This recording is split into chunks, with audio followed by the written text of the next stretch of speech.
Shalom, berjumpa lagi bersama dengan kami di diskusi Sekolah Sabat bersama dengan Uni Indonesia Kawasan Barat. Dan kita sudah masuk ke pelajaran 8 dengan judul Pendidikan dan Penebusan. Pekan kemarin kita telah membahas tentang perbaktian dalam pendidikan. Dan kita sudah tahu jelas bagaimana hubungan antara perbaktian dengan pendidikan. Dan pekan ini kita akan belajar bagaimana pendidikan dan penebusan berkaitan. Dan sepanjang triwulan ini kita mempelajari tentang pendidikan untuk Sekolah Sabat dan khususnya kita akan mengetahui cara pandang pendidikan sesuai dengan Alkitab. Dan pekan ini saya tidak sendiri tentunya, saya bersama dengan narasumber Bapak Parulian Sihotang selaku Direktur Pendidikan Uni Indonesia Kawasan Barat. Shalom Pak Sihotang. Shalom Bella. Nah, kita langsung masuk aja Pak ke pembahasan kita Sekolah Sabat di pekan ini. Dan kalau melihat dari judulnya, Pendidikan dan Penebusan. Nah, mungkin kalau dilihat hanya dengan judulnya saja, dengan pendidikan yang akademis tentunya, apa hubungannya dengan penebusan? Dan tentunya ini sesuai dengan Alkitab. Mungkin Pak Siotang bisa memberikan pendahuluan tentang apa pendidikan dan penebusan yang dimaksud. Baik, terima kasih Bella. Pemirsa dimanapun saudara berada, saya akan menjelaskan bagaimana hubungan antara pendidikan dan penebusan. Jadi pendidikan ini dan penebusan ini adalah sangat erat hubungannya satu dengan yang lain. Itulah sebabnya Ellen G. White menuliskan bahwa pekerjaan pendidikan dan penebusan itu adalah satu. Nah, di mana pendidikan ini setelah manusia jatuh di dalam dosa, maka Allah memberikan satu cara bagaimana untuk membuat manusia yang jatuh di dalam dosa melalui pendidikan. Sehingga dengan pendidikan ini akan bisa mengembalikan peta Allah yang semula yang sudah hilang oleh karena dosa daripada manusia. Nah, ketika manusia jatuh di dalam dosa, maka Allah tidak membiarkan manusia itu tetap jatuh di dalam dosa. Itulah sebabnya Allah mengutus anaknya Yesus Kristus untuk menebus dosa-dosa manusia yang sudah jatuh di dalam dosa.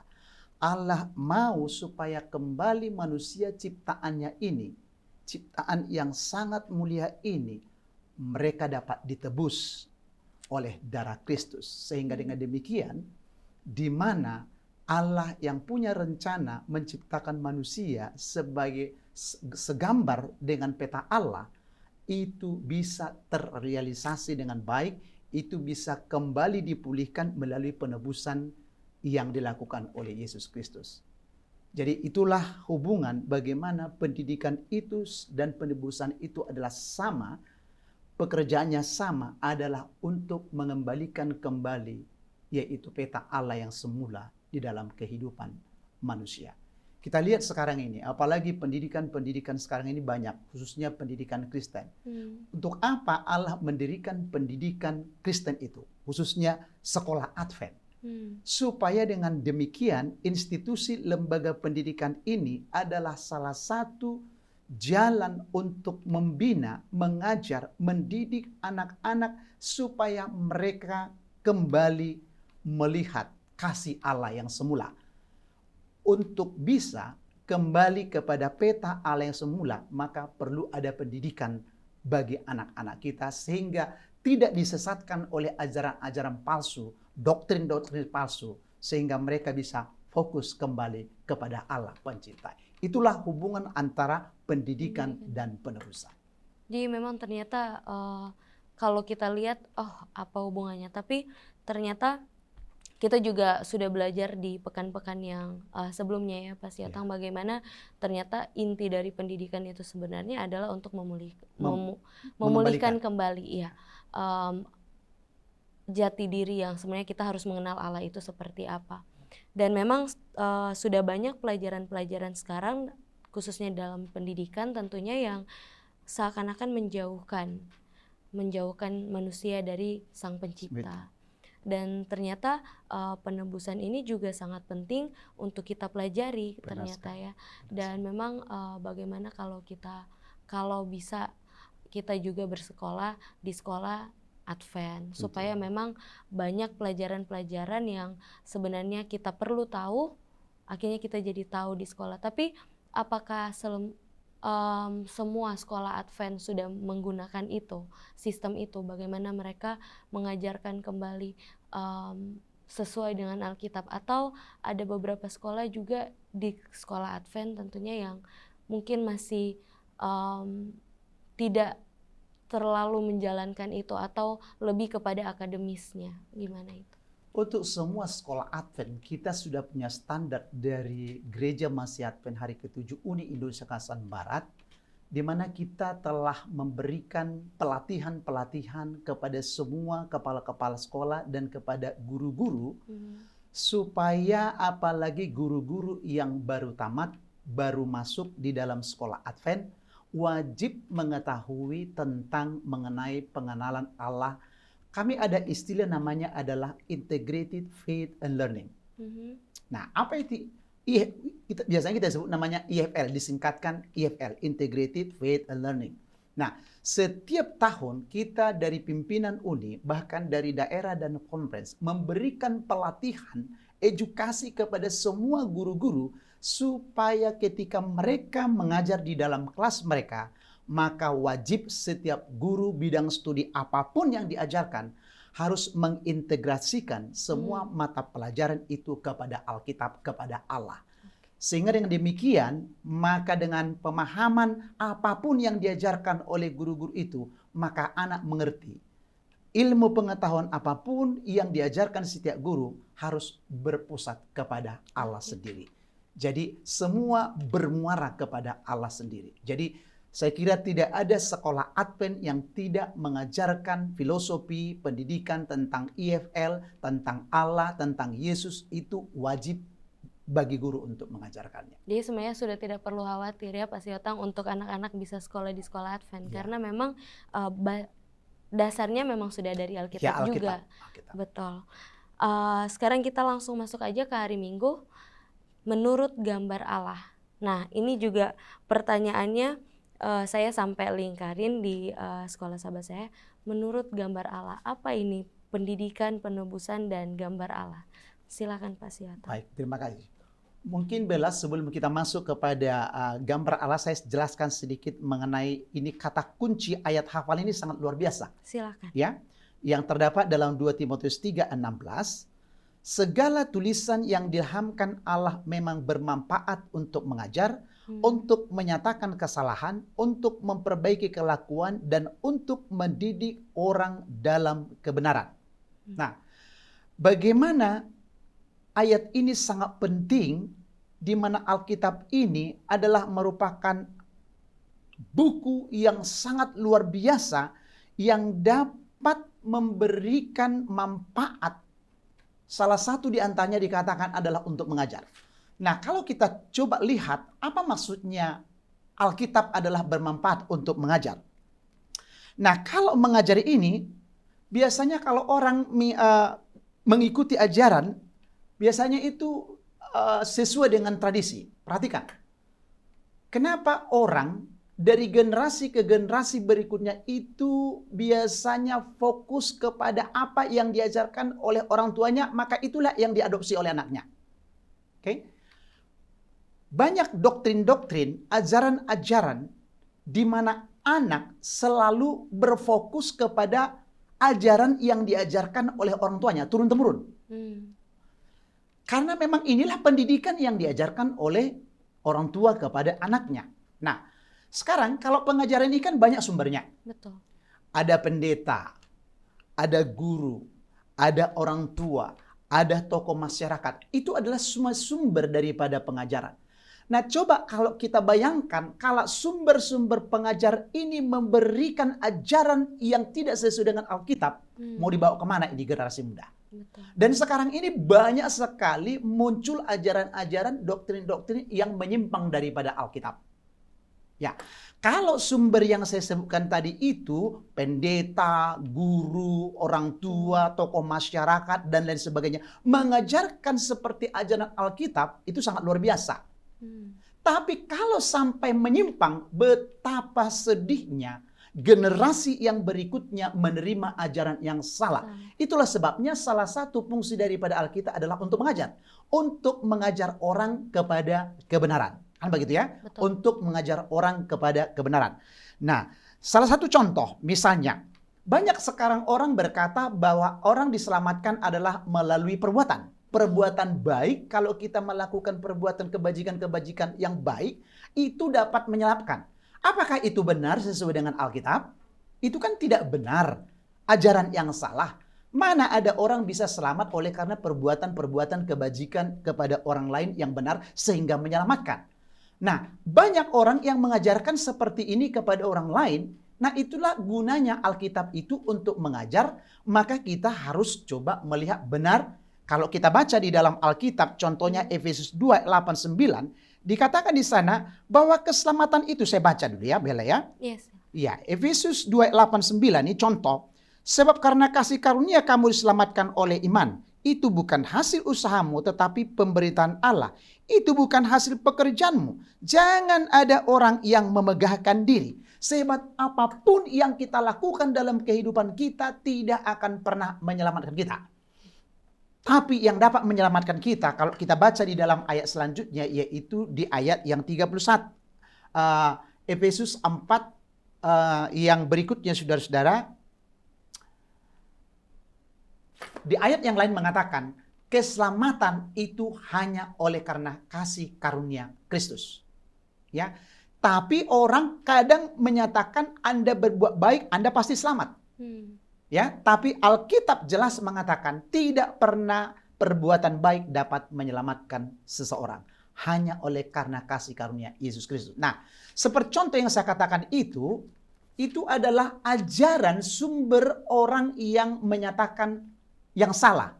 Nah, itulah sebabnya fungsi salah satu Alkitab adalah untuk mengajar, untuk memperbaiki kesalahan kepada yang benar. Oke? Kemudian yang kedua, saya mau jelaskan sedikit lagi, ini sangat penting, bagaimana Alkitab itu adalah untuk menyatakan kesalahan. Ya,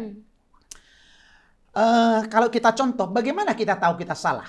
Kita baca dulu dalam Efesus 4 ayat 31, ada yang berkata seperti ini. Ya, Efesus 4 ayat 31, firman Tuhan berkata, segala kepahitan, kegeraman, kemarahan, pertikaian, dan fitnah hendaklah dibuang dari antara kamu. Demikian pula segala kejahatan. Dari mana kita tahu bahwa marah itu, geram itu, kepahitan itu adalah merupakan kejahatan? Tidak sesuai dengan firman Tuhan. Ya kan? Nah, kalau kita misalnya marah, geram kepada seseorang, kan ini tidak benar. Menurut ajaran Alkitab itu salah. Ya. Jadi apa yang harus kita lakukan? Bagaimana supaya kesalahan yang kita katakan, oh rupanya setelah saya baca Alkitab, bahwa geram marah itu nggak benar di hadapan Tuhan. Sehingga dengan demikian ada menyatakan kesalahan. Kesalahan kita dinyatakan lewat Alkitab. Yeah. Apapun tindakan kesalahan yang kita lakukan, kita anggap itu benar setelah kita baca firman Tuhan pedoman Alkitab. Rupanya itu ada salah. Sehingga ketika terjadi kesalahan, maka perlu ada perbaikan.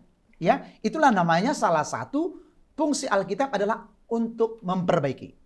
Menyatakan kesalahan dan juga untuk memperbaiki. Nah, di mana kita sudah tahu salah, setelah baca Alkitab, maka kesalahan itu harus kita perbaiki, ya, harus kita perbaiki. Kalau kita baca di dalam ayat berikutnya dikatakan di sini pelajaran kita di ayat 32 ya, Efesus 4:32. Tetapi hendaklah kamu ramah seorang terhadap lain, penuh kasih mesra dan saling mengampuni sebagaimana Allah di dalam Kristus telah mengampuni kamu. Dengan kata lain, gantinya marah, kita harus ramah dan kasih kepada orang lain. Inilah yang Tuhan minta dalam kehidupan kita. Jadi kita harus ada perubahan. Namanya setelah kita membaca firman Tuhan, berdoa kepada Tuhan, Roh Kudus menjamah hati kita, sikap perilaku kita yang marah harus bisa kita rubah melalui kuasa Roh Kudus Tuhan. Nggak heran banyak orang penjahat, banyak orang-orang yang selama ini melakukan tindakan kriminalitas, tetapi setelah mereka membaca firman Tuhan, buku yang ajaib ini, maka otomatis mereka diubahkan. Itulah sebabnya betapa dahsyatnya firman Tuhan bila mana kita baca di dalam kehidupan kita. Baik, saya kira itu sedikit mengenai Bella tentang bagaimana segala tulisan yang diilhamkanlah memang bermanfaat untuk mengajar, menyatakan kesalahan, memperbaiki kelakuan, dan mendidik orang dalam kebenaran. Nah, sebagaimana di dalam pelajaran kita hari Minggu, bagaimana menurut gambar Allah. Apa yang dimasukkan di pelajaran kita hari Minggu adalah menurut gambar Allah. Ya, Allah menciptakan manusia adalah sesuai atau menurut gambar Allah. Banyak orang bertanya, kira-kira gambar Allah yang dimaksud itu apakah mirip percis wajahnya secara fisiknya, kemudian intelektualnya, dan lain sebagainya. Ya, tapi yang jelas bahwa Alkitab tidak pernah menyebutkan secara detail gambar Allah maksudnya apa. Tapi yang jelas gambar Allah itu adalah bagi saya adalah bagaimana Allah yang penuh kasih, Allah yang penuh adil, Allah yang penuh kemurahan. Begitulah kita manusia diciptakan oleh Allah. Oke? Jadi kita dalam hal ini kita harus berupaya bagaimana kita harus ya menjadi sama seperti Allah. Sama seperti Allah. Peta yang sudah hilang ketika kita manusia sudah jatuh di dalam dosa, maka Allah mengharapkan kita harus kembali kepada semula yang diciptakan, bahwa kita adalah Allah yang sudah menciptakan kita dengan damai sejahtera, dengan penuh kasih, dengan penuh keadilan. Biarlah kiranya itu juga boleh menjadi bagian kita. Jadi dalam hal ini bahwa sekolah, ya, sekolah dikatakan di sini adalah mengambil alih pekerjaan daripada pendidikan. Jadi sekolah berperan untuk mengambil tanggung jawab bagaimana supaya anak didik yang di sekolah Advent itu atau sekolah Kristen itu kembali kepada peta Allah yang semula. Baik, kalau mau melihat di pelajaran hari Senin, Yesus sebagai guru ini juga sebenarnya tadi Pak Siotang bilang bahwa kita perlu untuk menjadi sama seperti Allah dalam, ya bukan berarti sempurna, tapi sama seperti Allah dalam karakternya juga, melihat buah-buah roh. Dan di sini juga melihat Yesus sebagai guru. Itu seperti apa Pak Siotang? Baik, untuk pelajari Yesus sebagai guru ini luar biasa. Jadi kalau kita lihat di dalam terjemahan King James Version itu ada 97 kali Yesus disebut sebagai guru. Kemudian di dalam Alkitab Perjanjian Baru disebutkan ada 51 kali Yesus sebagai guru. Jadi pantas kalau disebut bahwa Yesus itu adalah sebagai guru, ya, sebagai guru. Nah, saya mau jelaskan di sini bagaimana Yesus itu adalah sebagai guru berbeda dengan rabi. Jadi kalau kita coba perhatikan di zaman dahulu kala rabi itu sama dengan guru. Guru itu sama dengan apa? Rabi. Tapi perbedaannya sangat signifikan sekali antara Yesus sebagai guru dengan rabi sebagai guru. Orang-orang Yahudi banyak sekali dulu disebut namanya adalah rabi. Perbedaannya saya mau katakan kepada kita, di mana Yesus itu adalah rabi yang memiliki kuasa otoritas. Ya. Itulah kalau kita baca di dalam Alkitab, ketika Yesus mengajar di dalam Ka'bah, di sinagoga tempatnya, orang banyak takjub kepadanya.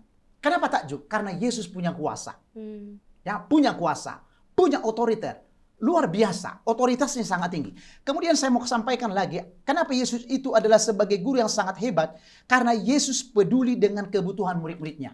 Kalau rabi yang dahulu kala tidak persoalan, tidak mengetahui, tidak simpati terhadap apa kebutuhan muridnya. Murid mereka itu kalau tidak makan ya sudah tidak makan.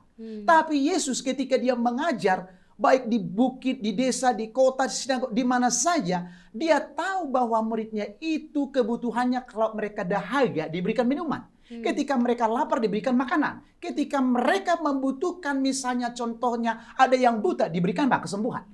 Jadi benar-benar Yesus itu sangat luar biasa. Dia mengerti tentang kebutuhan manusia. Kalau rabi, guru-guru zaman dahulu kala tidak.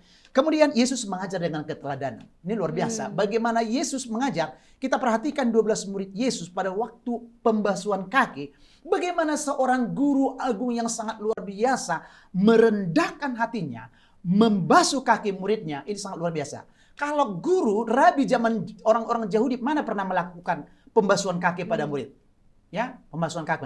Kemudian kalau kita lihat lagi perbedaan di antara guru Yesus ini dengan rabi-rabi, bagaimana cara Yesus untuk mencari murid? Luar biasa.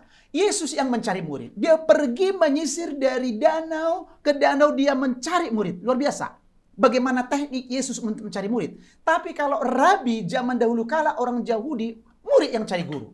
Ini guru yang mencari murid. Kalau Yesus yang mencari murid. Tetapi kalau rabi, murid yang mencari apa? Mencari Yesus. Ya. Kemudian Yesus ini luar biasa. Yesus bersedia kehilangan hidupnya dan haknya. Sampai dia mati di kayu salib, dia rela oleh karena kita murid-muridnya ini. Bagaimana dengan guru rabi zaman dahulu kala? Orang Yahudi tidak ada yang mau rela mati. Karena mereka tidak mau mengorbankan dirinya kepada murid-muridnya. Jadi sangat luar biasa bagaimana Yesus kita ini memberikan suatu teladan yang sangat baik. Satu lagi mau saya sampaikan, kalau rabi di zaman dahulu kala, mereka mau menjadi rabi, mau jadi guru adalah motivasinya supaya terhormat. Karena di zaman dahulu kala seorang rabi itu diibaratkan sama dengan imam, sama dengan nabi. Kalau saya sebagai seorang disebut rabi, posisi jabatan saya itu sama levelnya dengan imam, sama levelnya dengan nabi. Luar biasa, orang sangat hormat, gila-gila hormat.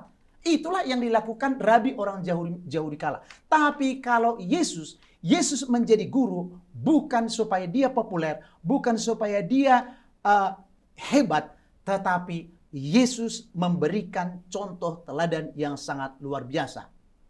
Harapan kita kepada semua guru-guru yang ada di sekolah Advent. Kita harus tiru seperti Yesus. Bahkan rela kita, ada makanan kita lihat ada anak-anak yang tidak makan, harus rela kita untuk tidak memakan makanan kita kepada diri kita sendiri. Tetapi lihatlah murid yang sangat membutuhkan pertolongan ini. Karena itulah yang dilakukan oleh Yesus.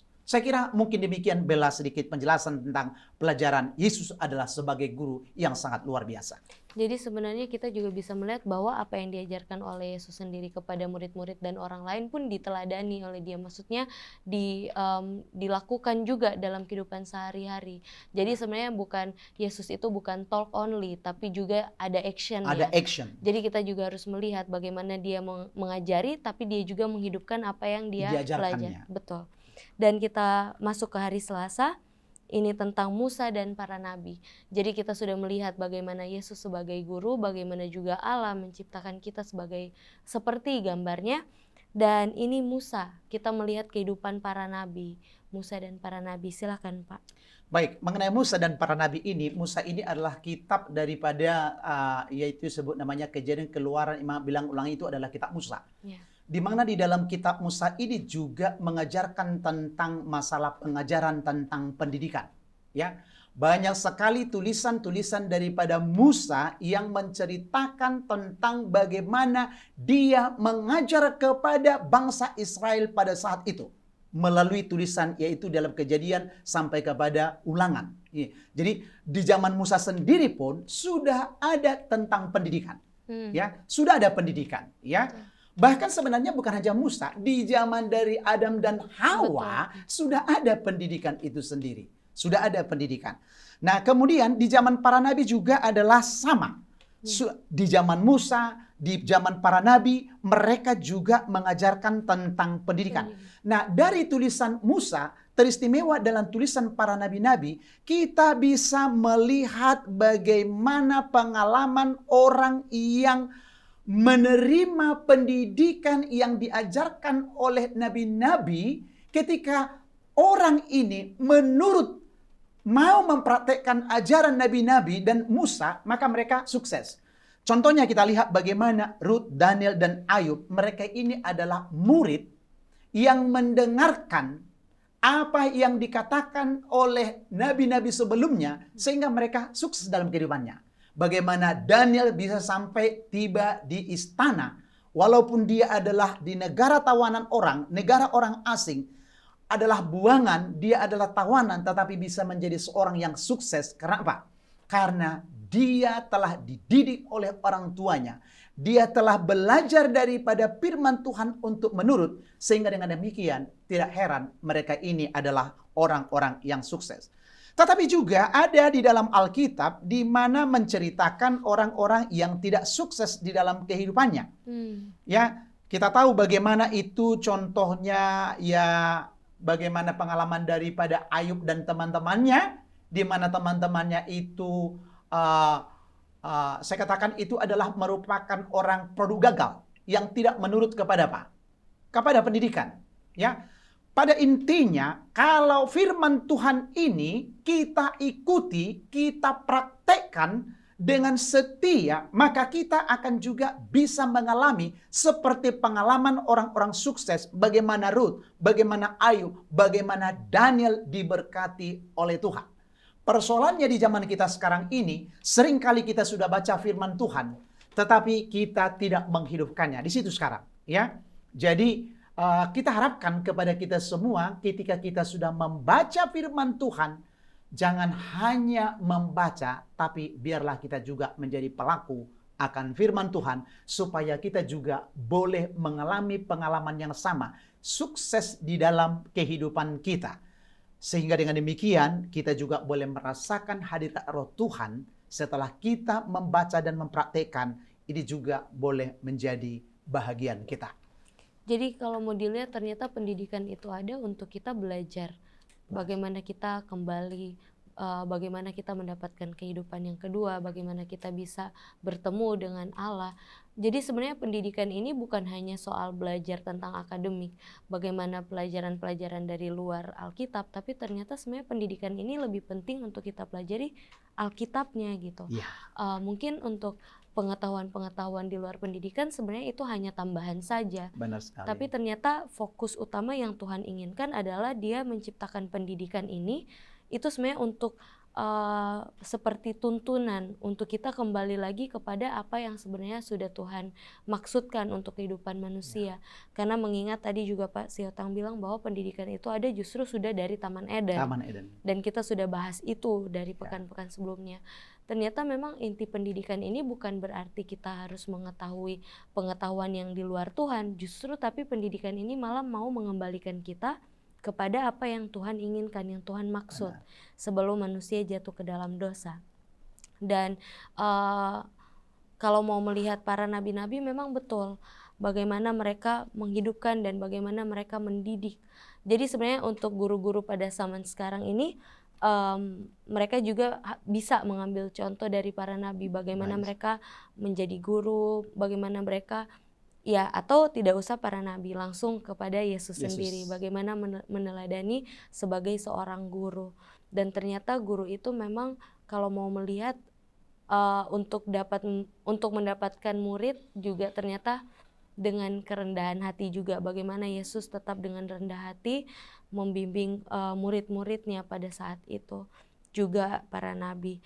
Dan di sini saya tertarik dengan hari Rabu Pak Siotang, bagaimana diangkat pria dan wanita bijaksana. Dari tadi kita sudah membahas tentang Yesus, para nabi, bagaimana gambar Allah. Tapi kenapa tiba-tiba di hari Rabu ini ada judul pria dan wanita bijaksana? Apa hubungannya hari Rabu ini dengan pembahasan kita di hari-hari sebelumnya? Silakan Pak Siotang. Jadi ini pelajaran hari Rabu ini, bagaimana pria dan wanita ini disebut adalah bijaksana. Karena kalau kita lihat di dalam buku Jeremia 18 dikatakan, peranan guru yang bijaksana dianggap setara dengan peranan imam dan nabi. Ya, ketiganya menyampaikan berbagai pesan dari Tuhan kepada umatnya dalam bentuk instruksi dalam hukum, nasihat pendidikan, dan pekabaran khusus dari Allah. Jadi bagaimana kita lihat guru itu juga sebagaimana yang sudah kita bacakan, dia disetarakan dengan imam dan nabi. Kalau imam dan nabi harus bijaksana toh? Betul. Nggak mungkin ada diangkat imam, nabi nggak bijaksana. Nah, jadi diharapkan juga kepada semua guru-guru harus menjadi orang yang bijaksana. Karena kita disetarakan dengan imam dan harus menjadi contoh dan teladan. Betul. Jadi jangan sampai ada guru-guru Kristen yang tidak bijaksana tapi bijaksini, akhirnya membuat apa? Membuat bermasalah. Ya. Nah, sebagaimana kita lihat di dalam contoh, yang salah satu yang paling bijaksana di dalam Alkitab adalah Salomo. Ya, Salomo adalah orang yang paling bijaksana yang pernah ada, dan dia disebut namanya bijaksana adalah berpendidikan. Bijaksana itu memang kalau di dalam Alkitab kita katakan tidak ada langsung dibilang berpendidikan. Tetapi sinonim persamaan kalau disebut orang namanya bijaksana itu adalah orang berpendidikan. Betul. Ya, bagaimana dia memberikan satu hal yang paling bijaksana pada waktu dia menjadi seorang raja di Israel. Nah, guna apa itu kalau kita misalnya punya hikmat atau bijaksana? Karena hikmat itu adalah kemampuan memahami dan mengatasi masalah-masalah kehidupan sehari-hari. Itulah sebabnya ketika dia menjadi seorang raja di Israel, tidak ada masalah yang tidak bisa diatasi oleh Salomo pada saat itu, oleh karena dia meminta hikmat daripada Tuhan. Nah, demikian juga kepada kita guru-guru di sekolah kita, di sekolah khususnya di sekolah Advent, dan semua guru-guru di seluruh dunia harus menjadi orang-orang yang bijaksana. Ketika ada masalah datang dari orang tua, ada masalah datang dari anak, maka kita harus sama seperti Salomo bisa menyelesaikan masalah dengan bijaksana. Tidak merugikan, ya, tetapi membuat satu keputusan yang benar sekali, ya.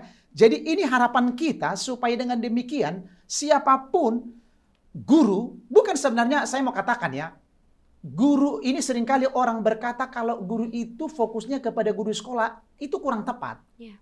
Kita ini semua guru. Orang tua guru di rumah. Betul. Nah, kemudian guru di sekolah adalah guru sekolah. Nanti kalau di gereja, siapa gurunya? Tua-tua jemaat. Itulah gurunya. Kemudian ketika nanti kita berada di masyarakat, siapa gurunya? Tokoh-tokoh masyarakat.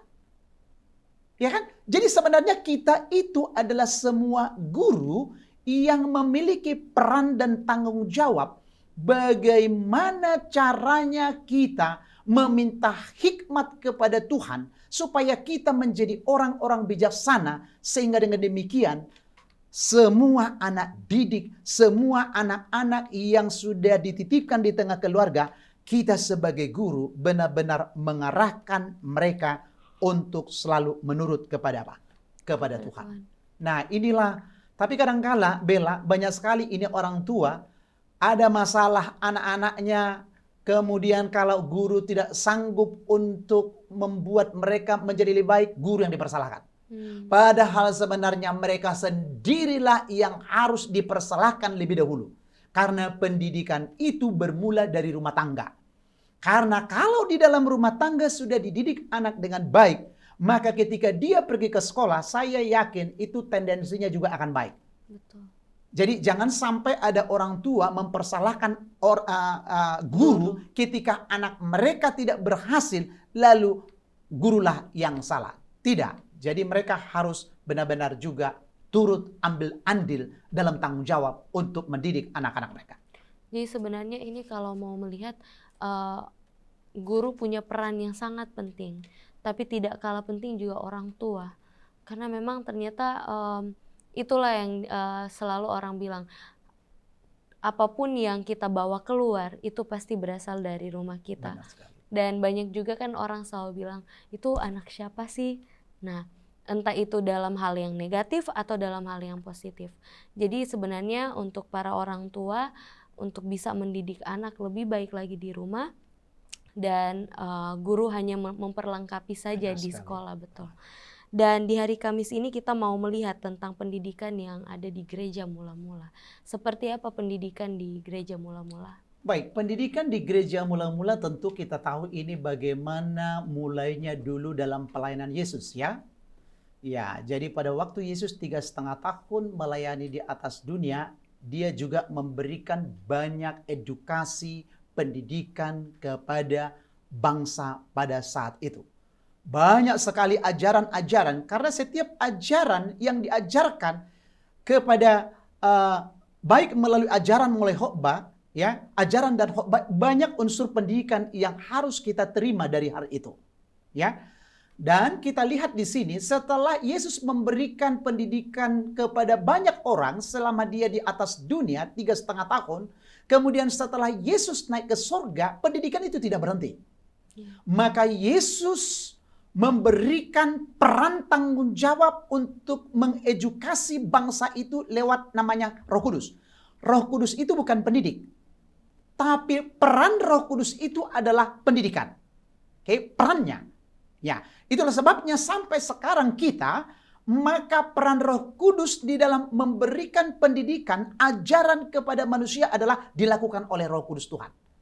Apapun yang kita lakukan, apapun yang kita akan kerjakan, semuanya adalah tuntunan daripada Roh Kudus Tuhan. Itulah sebabnya jangan pernah kita mencoba untuk mengingkari atau melawan jika ada bisikan Roh Kudus Tuhan dalam kehidupan kita. Mari kita mendengarkan suara Roh Kudus, karena Roh Kuduslah yang diutus oleh Yesus ketika dia sudah naik ke surga untuk mengajari saya dan saudara untuk fokus dan boleh meladani kehidupan daripada Yesus. Luar biasa sekali. Ternyata Tuhan juga ternyata tidak seegois yang dipikir oleh manusia. Dipikir bahwa kita hidup di dunia ya berjuang saja. Tapi ternyata Tuhan juga memberikan Roh Kudus. Bahkan dalam dunia pendidikan, dalam segi untuk mengajar, untuk mendidik, Tuhan juga tidak yang ya sudah naik ke surga, ya udah nanti murid-murid saja yang menjalani. Tapi ternyata Tuhan memberikan Roh Kudus. Itu sangat penting. Bagaimana Roh Kudus menuntun. Kita juga pernah belajar di 10 hari berdoa, bagaimana Roh Kudus ini perannya. Dan ternyata dengan pendidikan ini juga ternyata Roh Kudus itu sangat penting. Suara-suara yang kita dengar dari Roh Kudus, arahan-arahan yang Roh Kudus berikan, ternyata itu memang untuk mendidik. Benar sekali. Ternyata bukan hanya untuk kasih tahu ke kita, kita harus buat apa, tapi tujuannya ya kita sedang diajari. Ini loh yang seharusnya dilakukan, ini loh yang seharusnya dibuat. Jadi sebenarnya apapun yang Tuhan lakukan saat ini, semuanya untuk mendidik kita, untuk mengarahkan kembali kita kepada apa yang Tuhan mau. Betul. Untuk pelajaran di hari Senin sampai Kamis, Pak Siotang mungkin masih ada tambahan? Oke, saya sedikit lagi mau sampaikan. Ketika Yesus sebagai guru di atas dunia, kita harus ingat di dalam Alkitab, Yesus selalu bergantung kepada Roh Kudus Tuhan. Pada waktu dia adalah sebagai manusia. Yeah. Tapi Yesus selalu bergantung terhadap Roh Kudus Tuhan. Demikian juga dalam kehidupan kita sekarang ini.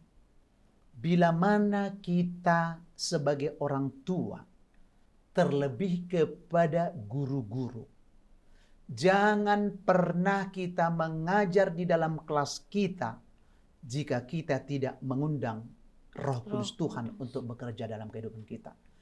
Karena Roh Kudus itulah yang akan menuntun dan mengarahkan kita apa yang harus kita lakukan dalam kehidupan kita. Tidak heran begitu banyak masalah yang tidak bisa diselesaikan oleh guru-guru karena mereka tidak dituntun oleh Roh Kudus Tuhan. Namun banyak sekali persoalan kehidupan, pembelajaran terjadi di sekolah, bahkan di dalam rumah tangga. Jikalau kita sudah meminta Roh Kudus bekerja, maka bisa teratasi masalah demi masalah dalam kehidupan kita. Jadi sangat dibutuhkan apapun yang kita mau kerjakan dalam hidup kita. Mari saya mengajak kepada kita semua supaya kita benar-benar mengundang Roh Kudus Tuhan itu. Baik, memang sangat penting awalnya itu kita harus meminta pertolongan Tuhan. Karena namanya setan yang mau mencoba untuk menjauhkan kita dari apa yang menjadi kehendak Tuhan itu, dia bekerja sangat keras. Dan di sini memang butuh penyerahan, butuh bersandar kepada Tuhan, dan butuh bantuan Tuhan lewat Roh Kudus untuk kita bisa mengerti pendidikan yang sebenarnya yang dimaksud oleh Tuhan. Pak Siotang, sebelum kita menutup diskusi kita untuk pekan ini, boleh Pak Siotang berdoa bagi pemirsa yang ada di rumah? Kita sama-sama tunduk kepala, kita berdoa. Ya Tuhan Bapa kami yang bertahta di dalam kerajaan surga. Kami bersyukur dan berterima kasih pada saat ini Tuhan. Oleh karena Tuhan masih memberikan nafas kehidupan bagi kami, untuk kami Tuhan dapat mendiskusikan akan pelajaran sekolah Sabat, pendidikan, dan penebusan.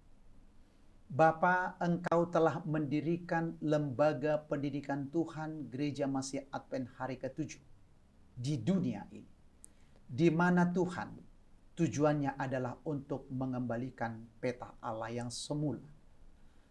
Biarlah kiranya Bapa di surga Engkau tolong semua orang tua murid, agar mereka pun Tuhan boleh mengirimkan anak-anak mereka ke sekolah Kristen, ke sekolah yang Tuhan tuntun, yang memiliki persamaan dengan surgawi.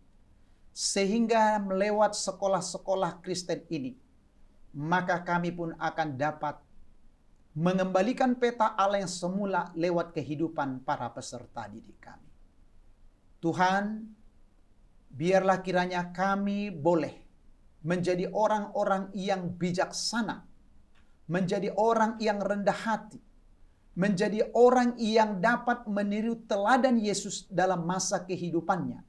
Sehingga dengan demikian Tuhan, satu kelak nanti ketika Engkau datang yang kedua kali, kami semua dapat dibawa masuk di dalam kerajaan surga.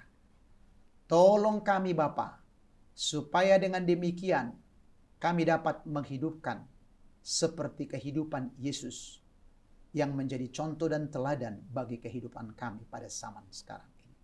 Terpujilah Engkau Tuhan. Biarlah Engkau berkati semua pemirsa dimanapun mereka berada. Berkati juga kami yang ada di studio ini. Biarlah kiranya Bapa, satu kelak bila mana Engkau datang yang kedua kali, kami semua boleh bersorak-sorai untuk menyambut kedatangan-Mu yang tidak lama lagi. Ampuni kami Tuhan dari segala dosa dan kekurangan kami. Kehendak-Mu yang jadi bagi kami. Karena semuanya kami mohonkan hanya di dalam nama anak-Mu Yesus Kristus yang menjadi Tuhan dan Juru Selamat kami. Amin. Amin. Puji Tuhan sekali. Terima kasih Pak Siotang. Kita akan berjumpa lagi di pelajaran 9 di pekan depan. Tuhan Yesus memberkati.